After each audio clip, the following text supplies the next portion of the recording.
गुरु भगवान के अनंत अनंत शुक्राने हैं। उस बंद गोपी ने अथवा उनको इंद्रियों से पान करने वाली उस बंद गोपी ने जब ध्यान किया तो दुस्सह विरह का ताप उदय हुआ।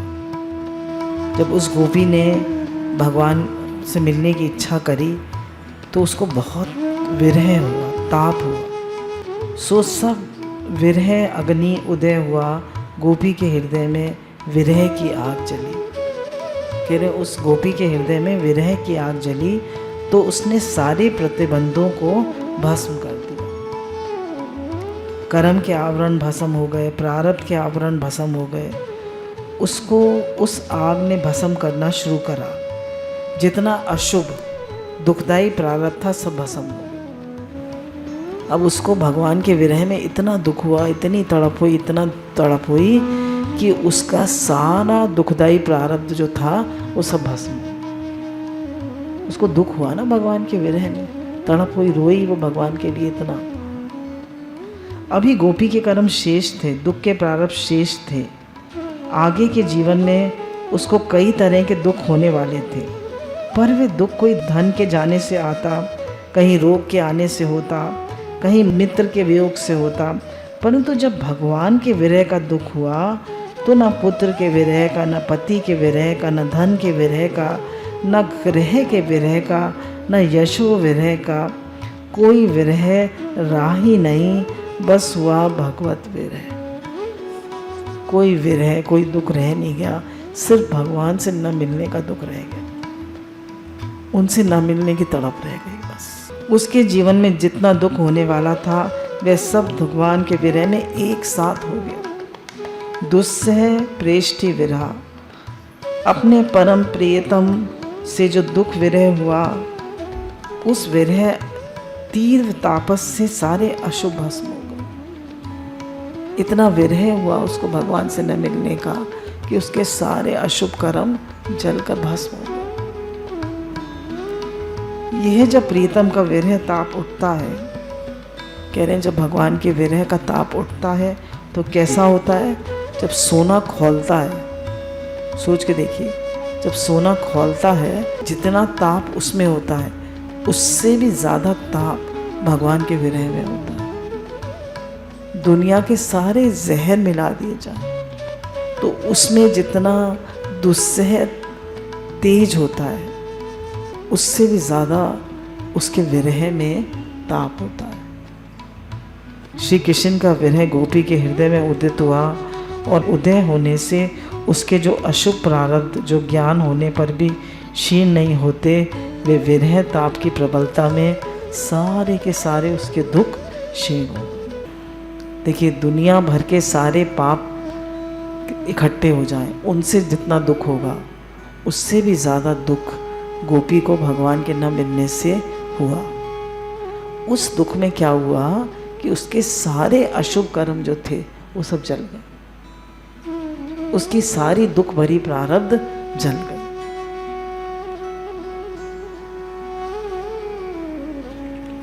जब अशुभ क्षीण हो गए तब चित्त निर्मल हुआ, सारे पाप ताप आंसू में बह गए। दिल के अरमान है, ये अरमान नहीं है, ये तो विरह प्रेम अग्नि है। सारा जो दुख था वो आंसुओं में बह गया। तभी कहते हैं ना, भगवान के लिए रो तो, संसार के लिए तो बहुत रोए, भगवान के लिए रो। जब तक भगवान के लिए नहीं रोगे तुम्हारा चित्त निर्मल नहीं होगा। जब सारे अशुभ क्षीण हुए, सारे पाप आंसू में बह गए, तब ध्यान में आए श्री कृष्ण। ध्यान में प्राप्त अच्युत श्लेष श्री कृष्ण का आलिंगन प्राप्त हुआ। जब सारे पाप जल गए, सारा चित्त निर्मल हो गया, तो भगवान का हृदय में आलिंगन प्राप्त हुआ। हृदय में आए श्री कृष्ण। गोपी का शरीर तो घर में बैठा हुआ है, आंखें बंद है, किवाड़ी बंद है, और ये महाराज महाचोर न जाने कहाँ बीच में घुस आते हैं। बोले किवाड़े बंद है, खिड़की बंद है, आ कहाँ से गए? अरे वो तो कहीं से भी आ सकते हैं, उनका क्या है। छत से टपक पड़ते हैं, किवाड़ी बंद करके ऊपर से कोई असर नहीं पड़े, तालाबंदी का प्रभाव नहीं पड़े, आंखें बंद की बंद और दिल में घुस गए। ऐसे महाचोर हैं, ऐसे प्रेमी हैं। और आंखें बंद करके उन्होंने गोपी से कहा, अरे गोपी, मेरे बिना तुमको इतना कष्ट हुआ। गोपी तो शरीर से जो बाहर बैठी हुई थी, भीतर से उठकर खड़ी हो गई और अच्युत ने उसको आलिंगन दिया। ऐसा आलिंगन दिया, ऐसा गाढ़ा आलिंगन दिया कि उसकी कृष्ण से मिलकर एक हो गई। वे आलिंगन दिया हुआ उसको घुल मिलकर एक हो गई। कृष्ण के साथ ऐसा आनंद आया, ऐसी निवृत्ति हो गई मानो आवरण भंग हो गया। उसका देह भाव और जीव भाव का आवरण भंग हो गया। कृष्ण और गोपी के बीच में जो आवरण था, जो पर्दा था, प्रारब्ध का पर्दा, वासना का पर्दा, संसार के संबंध का पर्दा, सब का सब उतर गया, सब जल गया। इन्हीं पर्दों का लिहाफ ओढ़कर जब जीव बैठ जाता है तो भगवान का दर्शन नहीं होता। ये पर्दे पड़े हैं ना, वासना का पर्दा, इच्छा का पर्दा, प्रारब्ध का पर्दा, संसार के संबंध का पर्दा, बेटा बेटी के संबंध का पर्दा, यही सब पर्दे पड़े हैं। तो भगवान के प्रेम में सारे पर्दे जल गए, कोई पर्दा नहीं रह गया, तो भगवान का दर्शन हो गया। अब जब गोपी भगवान से मिलकर एक हो गई तो उसको कैसा सुख हुआ। अब ये देखिए, अभी तो दुख की बात कर रहे थे, अब उसको कैसा सुख हुआ। ऐसा सुख मिला गोपी को कि उसको यदि अपने प्रारब्ध के पुण्य कर्म कोटि जन्म तक सुख देते रहते तो इतना सुख नहीं मिलता। बोले अगर उसके प्रारब्ध के सुख कर्म उसको सुख देते रहते तो कोटि जन्म तक भी उसको इतना सुख नहीं होता जितना सुख उसको अब मिला। दुख और श्री कृष्ण का आलिंगन प्राप्त करने से हुआ, इसलिए पाप के फल दुख और पुण्य के फल सुख जितने उसके जीवन में मिलने वाले थे वे सब अपना फल देकर नष्ट हो गए। उसका आवरण भंग हो गया, सारे संस्कार निशेष हो गए। अब तो बाबा तेरा कोई न रोकन हार, मगन हो हुई मीरा चली। देह की ज़रूरत प्रारब्ध भोग करने के लिए, इंद्रिय की ज़रूरत प्रारब्ध भोग करने के लिए, अंतःकरण की ज़रूरत प्रारब्ध भोग करने के लिए, सो कुछ रहा ही नहीं, सब उसका जल गया। लोगों का कल्याण करने के लिए भगवान प्रकट हुए। श्रीमद् भागवत में लिखा है कि महाभारत के युग में कह रहे भगवान जो हैं वो सबका कल्याण करने के लिए प्रकट हुए थे। जब महाभारत का युद्ध हुआ तो अर्जुन को ऐसा नहीं था कि कोई योद्धा मार नहीं सकता था। जब अर्जुन को कोई तीर लगा के मारने लगता था, जैसे कर्ण है ना मारने लगता था, भगवान क्या करते थे, अपने मुख पर ऐसा सौंदर्य दिखाते थे कि उसकी नज़र अर्जुन से हट जाती थी, भगवान के मुख पर चली जाती थी। तो वहाँ भी भगवान चोरी करते थे, अपनी तरफ उसका आकर्षण कर लेते थे और वो कृष्ण को देखता रह जाता था और अर्जुन तीर मार देता था। तो भगवान ऐसी लीला करते थे। वे कहते हैं गोपियों का अशुभ तो था ही नहीं, कहते हैं व्रज वृक्ष लता में ताप नहीं। अब कह रहे हैं गोपियों का अशुभ था, ऐसा कहना कहाँ तक बनता है, क्योंकि उद्धव जब जाते हैं ब्रज में तो कहते हैं कि हम लता पता बन जाएं, हम ब्रह्मा जी कहते हैं हम पौधा बन जाएं, हम वृक्ष बन जाएं। क्यों? क्योंकि हमें गोपियों के चरणों की रज मिल जाए। जब हम लोग वृंदावन की परिक्रमा करते हैं, पेड़ों को छूते हुए चलते हैं ना, कुछ पेड़ों की परिक्रमा भी करते हुए चलते हैं। ये बहुत पुराने वृक्ष हैं तो उनको छूते हुए चलते हैं, उनको प्रणाम करते हुए चलते हैं। अब इसमें कह रहे हैं, ये दूसरा अर्थ बता रहे हैं, दुस्सह प्रेष्टि विरह तीव्र ताप धुता शुभा। जिस समय गोपी के हृदय में श्री कृष्ण के विरह की तीव्र ताप आया तो ऐसी आग आई, ऐसी जलन आई कि सारी दुनिया में जितने ताप हैं, अब दूसरा अर्थ बता रहे हैं इसका, सारी दुनिया में जितने ताप हैं, त्रिलोकी में जितने ताप हैं, भूत में मतलब पास्ट में जितने ताप हुए, प्रेजेंट में जितने ताप हुए और फ्यूचर में भविष्य में जितने ताप होने वाले हैं, वे सब ताप और पाप अगर इकट्ठे हो जाएं तो है ना, तो इतना उसको दुख हुआ गोपियों का कि सारे पाप थर थर काँपने लगे। बोले यदि हम सब पाप इकट्ठे हो जाएं और किसी को एक को इतनी तकलीफ़ देना चाहें, सारी दुनिया के पाप इकट्ठे हो जाएं, पास्ट के, प्रेजेंट के और फ्यूचर के, और किसी एक को इतना दुख देना चाहें, इतनी तकलीफ़ हम लोग नहीं दे सकते जितना दुख, जितना ताप गोपी के हृदय में भगवान के विरह में हुआ। इतना उसको दुख हुआ।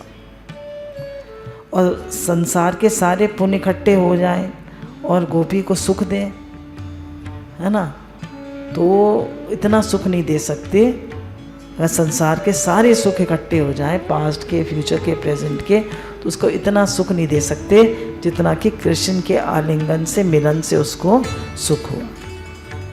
एक बार ललिता सखी बैठी हुई थी तो नारद जी बहुत रो रहे थे। तो उन्होंने पूछा, भाई नारद जी रो क्यों रहे हो, क्या बात हो गई? तो उन्होंने कहा कि जितने लोग ज्ञान से मुक्त हो गए उनको तो कृष्ण मिलन का आनंद ही नहीं मिला, क्योंकि भगवान के रोने में भी आनंद है और भगवान के मिलन में भी आनंद। कभी भगवान के लिए रो के देखा है आपने? हैं? भगवान के लिए कभी रो के देखा है? बहुत सुख मिलता है या नहीं? बहुत सुख मिलता है। और मिलन में तो अति आनंद। तो उनके रोने में भी आनंद है और उनके मिलन में भी आनंद, दोनों में आनंद। देखो री ये नंद का छोरा बर्छी मारे जाता है, बर्छी सी तिरछी चितवन से पैनी छुरी चलाता है। देखो री ये नंद का छोरा बर्छी मारे जाता है, बर्छी सी तिरछी चितवन पैनी छुरी चलाता है। हमको घायल देख बेदर्दी मंद मंद मुस्काता है, हमको घायल देख बेदर्दी मंद मंद मुस्काता है। ललित किशोरी जख्म जिगर पे नौनपुरी बुरखाता है। और हमारे जिगर पे जख्म हुआ, उस पर नमक छिड़कता है। जार बुद्धि पे संगता, मानो कि गोपी को ये नहीं मालूम था कि श्री कृष्ण परम परमात्मा है, परंतु प्रेम से मोक्ष इस बुद्धि की अपेक्षा नहीं है। कई लोग ऐसा मानते हैं कि कर्म से बंधन और कर्म से मुक्ति होती है। अब ये लोग कह रहे हैं कि गोपियों को ये नहीं पता था कि ये भगवान है, पर फिर भी उन्होंने उनसे प्रेम किया तो बोले चाहे जाने में किया चाहे अनजाने में किया, प्रेम तो भगवान से ही किया। तो उस विरह में उनके सारे पाप जल गए और मिलन में सारे पुण्य जल गए। तो जब पाप पुण्य जल गए तो भगवान से मिलकर एक हो गए। हम लोग पहले ज्ञान में कहते थे तो जो गुरु के दोष देखता है, तो गुरु के दोष देखता है तो वो उनके अवगुण ले जाता है, और जो गुरु की अच्छाई देखता है तो उनके पुण्य ले जाता है, तो वो पाप पुण्य से रहित हो जाता है। जार बुद्धि संगता, जार शब्द अभिप्राय बड़ा गंभीर है। अब कह रहे हैं जार का क्या मतलब है? जार का मतलब है जहाँ भोग वासना जला दी जाए, उसका नाम जार है। ये श्री कृष्ण जो है ना, हमारी इंद्रियों की भोग वासना जलाने वाले हैं। कह रहे हैं अब श्री कृष्ण जो है वो जार है। जार कैसे हैं?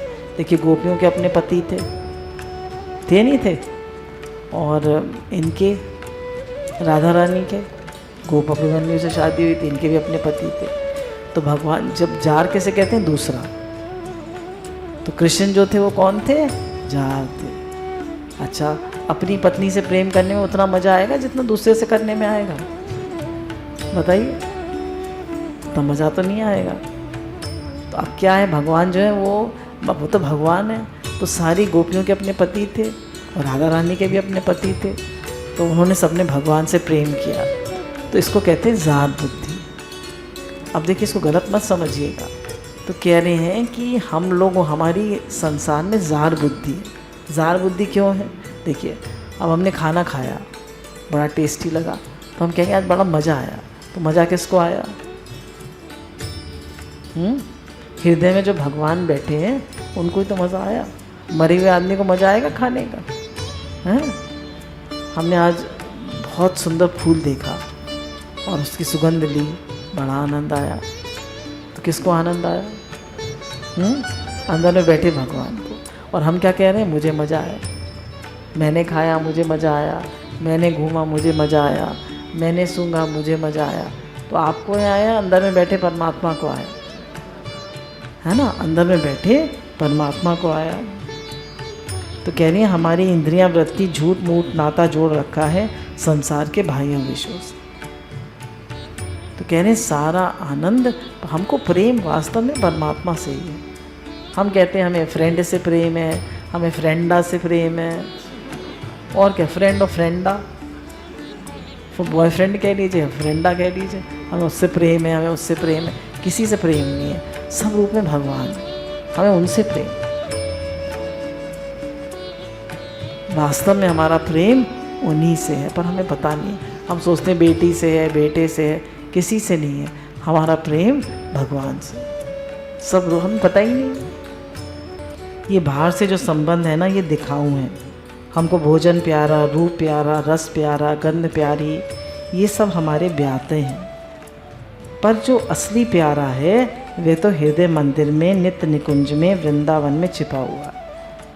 कह रहे हैं ये जो हम है ना, ये भोजन जो है, ये जो रूप प्यारा है, रस प्यारा है, ये सब हमारे ब्याते हैं। इन सब से हमने ब्याह किया है। पर प्यार किससे है? वास्तव में हमें सुख किससे मिल रहा है? जो नित्य निकुंज में, हृदय में कृष्ण का नैया बैठा है, उससे। आपको समझ में आ रहा है क्या कह रहे हैं? जार भाव का अर्थ है बाहर से इंद्रियों से ब्याह विषयों से मालूम पड़ता है, लेकिन उनके असली प्यारे भीतर हृदय वृंदावन में बैठे हुए हैं, नित्य निकुंज विहार कर रहे हैं। हमको लगता है हमने इंद्रियों से सुख लिया, पर वास्तव में सुख अंदर बैठे परमात्मा ले रहे हैं। उन्हीं से हमें सुख मिल रहा है, उन्हीं के होने से सुख मिल रहा है, ये तो कोई सुख नहीं। सोच के देखिए, जैसे पहले बहुत चला करता था सत्संग में कि नई गाड़ी आई, तो हमने सोचा कि गाड़ी से सुख है, पर उस समय सब इच्छाओं का त्याग हो गया, इसलिए हमें सुख मिला। चलता था, हम नया मकान लिया, बड़ा अच्छा मकान है, बहुत अच्छी उसमें इंटीरियर्स हो रहे हैं। हमने सोचा हमें मकान मिलने से सुख हुआ, पर मकान मिलने से सुख नहीं हुआ। उस समय सब इच्छाएं ख़त्म हो गई और हमारा संबंध भगवान से हो गया, इसलिए हमें सुख मिला। कह रहे हैं इसलिए हम सोचते हैं हमें इससे सुख मिला, उससे सुख मिला, ये सब हमारी ब्याता है, पर असल में सुख हमें मिल रहा है श्री कृष्ण से। गुरु भगवान के अनंत अनंत शुक्र।